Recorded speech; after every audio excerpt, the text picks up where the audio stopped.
Hi girls, me and Max are going to show you how to make bacon and oatmeal for our meal prep day. If you hear the dogs, they're kind of noisy this morning. Bella's over there chewing on a bone. But anyway, bacon, I'll go through that first. That's probably the easiest. Just in the last year, I've started to bake bacon in the oven on a cookie sheet. That way the grease will run off the bottom. I can pour it out and it's not splattering all over my stove.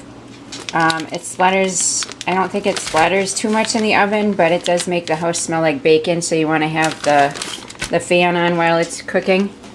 But I make it on a cookie sheet and then I can drain the oil off, and I drain it off into a bowl, and then when it's a solid I can dump it in the garbage.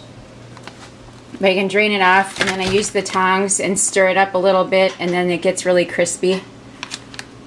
So I leave it in there. Jeff likes it a little bit burnt on the edges, and that's a lot easier to get it that way than frying. So this was, I think, a big huge 3 or 5 pound bag that I had in the freezer. So I cooked it all up. That way in the future I can just make him some eggs and take a couple pieces out of here and reheat it in a frying pan, instead of having to make the whole house smell like bacon again from making a whole pound. And he is picky. He doesn't like to eat bacon cold, so I have to reheat it every time, where he's not going to just eat leftovers. So that's how I fry or bake bacon. The other thing is, look how much grease was in that bacon. That's unreal. Some people like to use that for cooking in the future. Some people now say it's healthier than using margarine for sure, or butter, or like animal fat is good. That was Bella making noise, sorry. So you can use this for cooking too if you want to fry your eggs in there. That's, a lot of people do that. So that was frying bacon. I'm just going to throw this big bag in the freezer and then use it as I need it.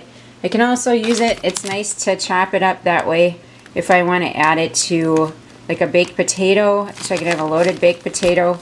I can add it to potato soup, or if I want to add bacon to a salad or for different recipes. It works really good for that, and then it's already cooked.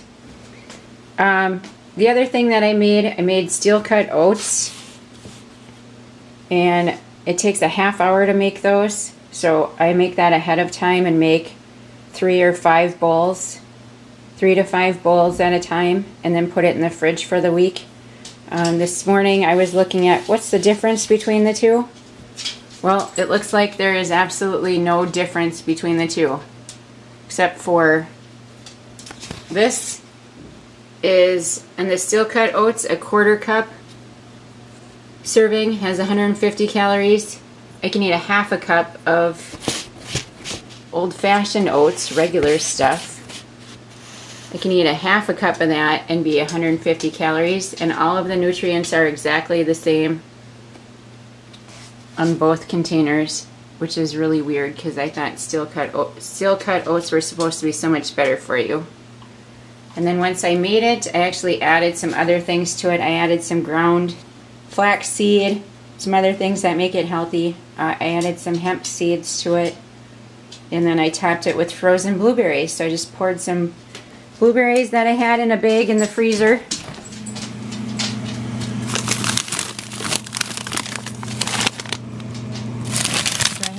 Big frozen blueberries. I just pour some of those on the top, and then when I reheat it, I have blueberry oatmeal.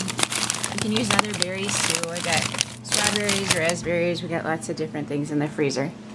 So that was my meal prep for oatmeal and bacon. And if this is the last video you watch today, have a good day.